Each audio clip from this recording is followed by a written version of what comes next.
Topic: Krishna और कालिया नाग विष पर विजय। यमुना तीरे वृंदावन में भय का वातावरण फैल गया था।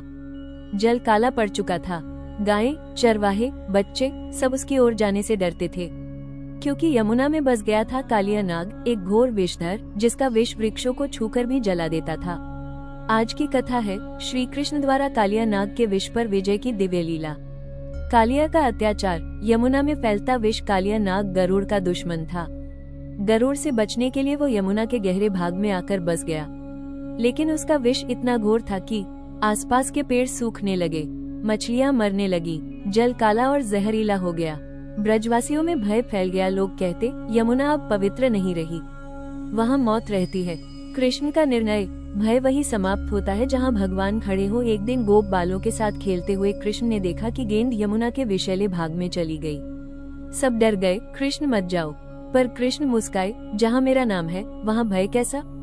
ये पहली लीला थी जहाँ बालकृष्ण नहीं, धर्म रक्षक कृष्ण प्रकट हुए। कालिया का प्रकोप और कृष्ण का जल प्रवेश। कृष्ण निर्भय होकर यमुना में कूद पड़े। जल का सतह फटने लगा, बुलबुले उठने लगे और अचानक कालिया नाग फन फैलाकर सामने आया। उसकी आंखों से क्रोध टपक रहा था। उसने कृष्ण को अपने भारी फनों में जकड़ लिया। पूरा ब्रज चीख उठा, कृष्ण, हमारे कान्हा को छोड़ दो। पर कृष्ण की लीला शुरू हो चुकी थी। दिव्य नृत्य। विष पर विजय का प्रतीक। एक क्षण ऐसा आया जब कृष्ण ने स्वयं को आजाद किया और कालिया के फनों पर चढ़कर नृत्य शुरू किया।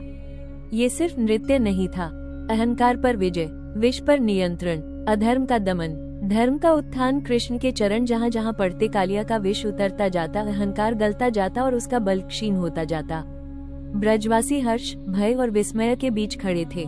आज उन्होंने प्रत्यक्ष देखा, कन्हैया केवल बालक नहीं, स्वयं नारायण है। कालिया की शरणागति: प्रभु मुझे क्षमा करें। नागेश्वरी, कालिया की पत्नियां, भगवान के चरणों में गिर गईं। उन्होंने कहा, प्रभु वो मूर्ख है, कृपया इसे क्षमा करें। कृष्ण ने कालिया को छोड़ दिया, पर एक शर्त रखी, यहाँ निवास मत करना।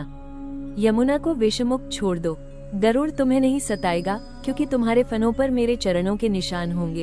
इस प्रकार यमुना शुद्ध हुई और ब्रजवासियों का भय समाप्त। समापन। कालिया नाग की लीला हमें सिखाती है, जहाँ अहंकार है वहाँ विष है, जहाँ कृष्ण है वहाँ शांति है, जहाँ समर्पण है वहाँ कृपा है। कृष्ण ने ब्रज को केवल बाहरी विष से नहीं, भीतर के विष, अहंकार, भय और क्रोध से भी मुक्त किया। इस लीला का संदेश सरल है, जीवन का हर विष कृष्ण चरणों से ही नष्ट होता है। अगर ये कथा आपके दिल को छू गई हो तो कमेंट में लिखे जय श्री कृष्ण और चैनल को सब्सक्राइब करें ऐसे ही डेली स्पिरिचुअल इंसाइट्स के लिए। जय श्री कृष्ण।